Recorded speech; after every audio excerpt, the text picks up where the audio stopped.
Good evening, YouTube. Hell's Unicorn here once again. And tonight I decided that I was going to make another video discussing the topic of religion. And this may actually turn out to be a mini-series because I'm not sure exactly how long I'm going to go with this, but I suspect it's going to be a fairly long duration.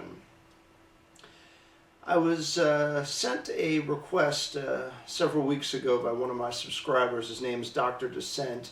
And the request was specifically to get some further elucidation regarding my personal religious beliefs. He found the description in my channel to be a bit curious because I had stated that I am a Augustinian-oriented Catholic and that I had some history studying Dominican teachings, but that at the same time I had also stated that I had no association with the Roman Catholic Church or with the Society of St. Pius X, which is one of the most noteworthy schismatic churches, which I believe just recently was received back into Rome by Benedict XVI, or as I like to refer him as Benedict the Ratzinger.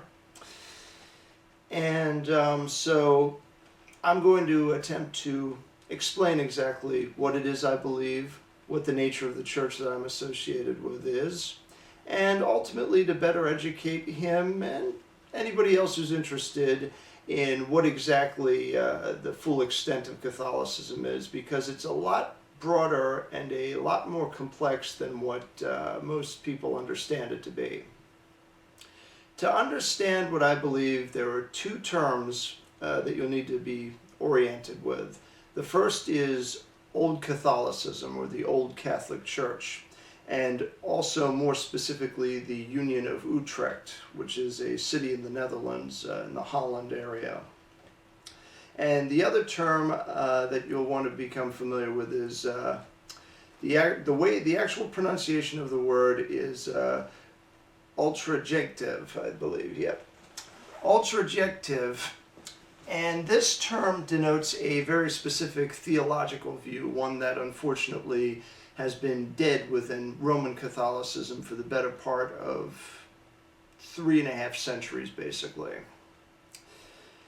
I provided some links in the sidebar for further reading, but I'm just going to touch some of the salient points of each one. The first thing is Old Catholicism. What is Old Catholicism? Old Catholicism is a branch within Catholicism that traces its original lineage back to the 12th century in the city of Utrecht, the Diocese of Utrecht more properly.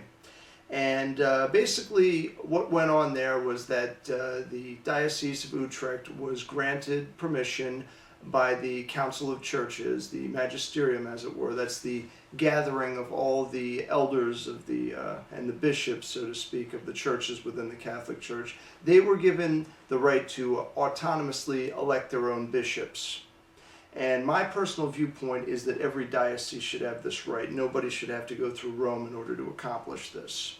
This is what's referred to as a sovereign diocese, or one specifically that has enough autonomy and enough liberty to self-determine its own local affairs. And it's only obligated to follow the dogmas of Rome, for example, insofar as the entire Council of Churches is in agreement with it. So essentially, infallibility only arises through the teachings of the Council of Churches, which is all of the elect elder bishops, the cardinals, or the top of the field, as it were, joining together in sort of a, I guess you could call it a congressional endeavor, and deciding what it is that the church believes.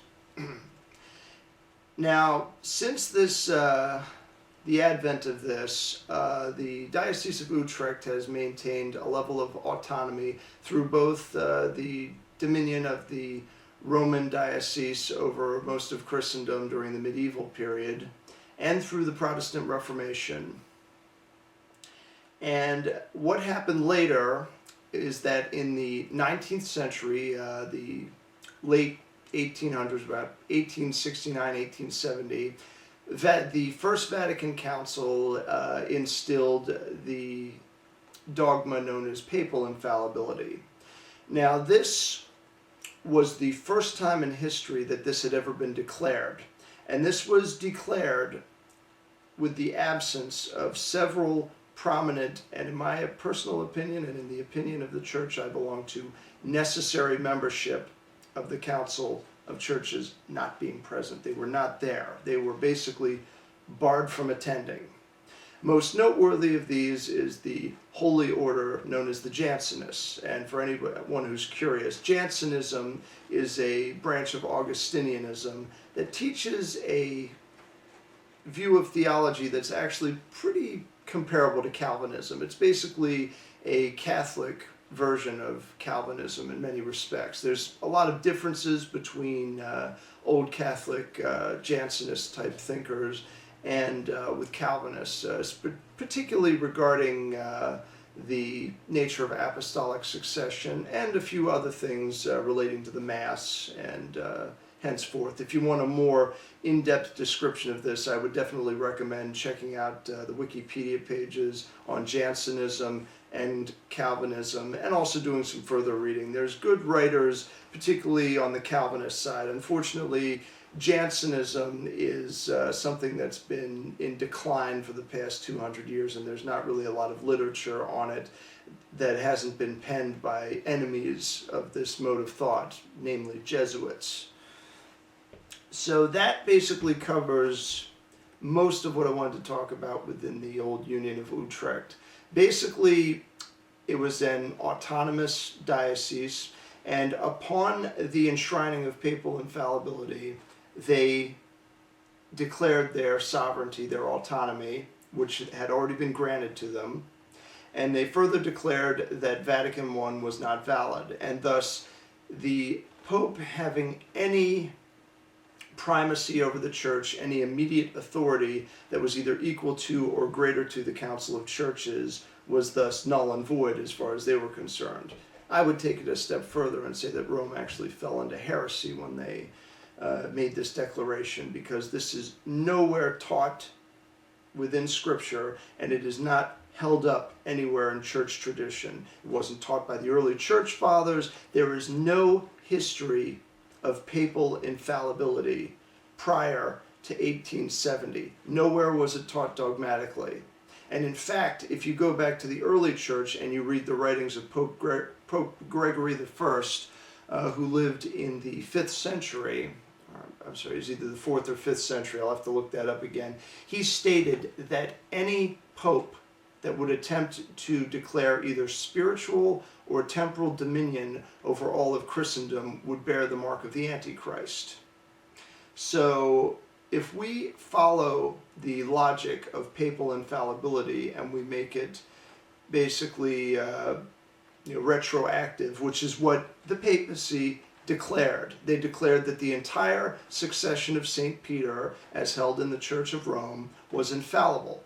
Thus, we have Pope Gregory I's statement that any pope who would even consider the possibility of being greater than in authority than the Council of Churches, being a mark bearer of the Antichrist. This is something that's pretty popular among Protestants, but whenever I mention that I'm a Catholic and I think this, people think I'm nuts. But this is something that is largely held, a viewpoint that's held by some in the old Catholic Church, particularly the more conservative-minded ones. And it's also something that is held by the recent sedevacantist movement. Now, just